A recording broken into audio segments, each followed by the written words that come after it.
नमस्कार बंधुरा घरोया घरकन्नाय सबाइके स्वागत जानाई। बंधुरा आपनारा सकले भालो आछेन तो भालो थाकबेन, सब समय भालो थाकबेन। और सामनेई काली पुजो, सबाई प्रत्येके भालो थाकबेन, साबधाने थाकबेन। तो बंधुरा आज आमि निये एसेछि पाबदा माछ। पाबदा माछटा आमि शुधु सचराचर सर्षे पोस्तो दिये खावा हय, किन्तु आज आमि सर्षे पोस्तो दिये करब ना। एखाने आछे सर्षेओ आछे, पोस्तो आछे एबं तिल।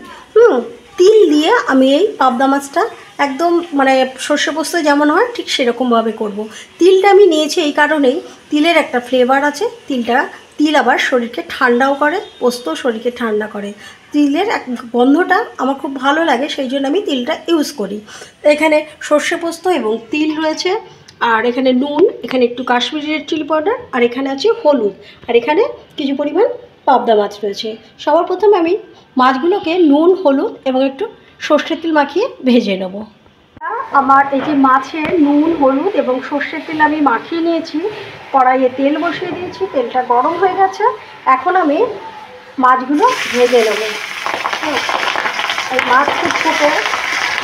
বন্ধুরা মাছগুলো আমি দিয়ে দিয়েছি।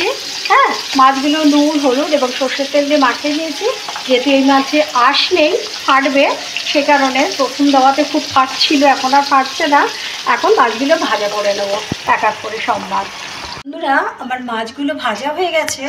এখন এই তেলের মধ্যে আমি দুটো শুকনো লঙ্কা দিয়ে দিলাম, আর একটু কালো জিরে দিয়ে দিলাম। কালো জিরেটার একটা গন্ধ বেরিয়ে গেছে। এখন আমি এই সর্ষে পোস্ত এবং তিল বাটাটা আমি দিয়ে দেবো। এখন আমি সমস্ত কিছু মশলাটাই আমি দিয়ে দেবো। নুন দিয়ে দিলাম, হলুদও দিয়ে দেবো, আর কাশ্মীরি রেড চিলি পাউডারটাও দিয়ে দেবো। আর মিক্সি বেটে যে আমার জলটা হয়েছে সেই জলটাও আমি দিয়ে দেবো। সব কিছু দেওয়া হয়ে গেল। খুব বেশি জল রাখবো না, যেহেতু একটু মাখা মাখা করবো।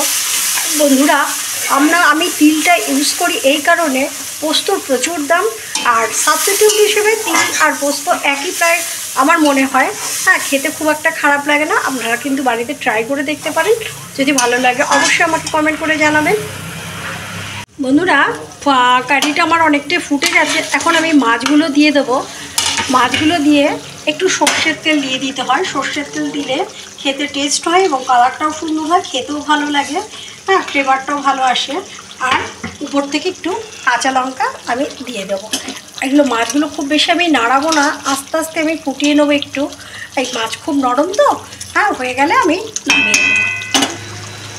বন্ধুরা আমার এই পাবদা মাছের সর্ষে পোস্ত এবং তিল দিয়ে ঝাল হয়ে গেছে। যদি আপনাদের আমার এই রেসিপিটি ভালো লেগে থাকে অবশ্যই বন্ধুরা আমার পাশে থাকবেন। বন্ধুরা সবসময় ভালো থাকবেন। আজকের মতো শেষ করছি, আবার নেক্সট কোনো ভিডিওতে দেখা হবে। ততক্ষণের জন্য বন্ধুরা ভালো থাকুন, সুস্থ থাকুন। কেমন রাখছি আজকের মতন।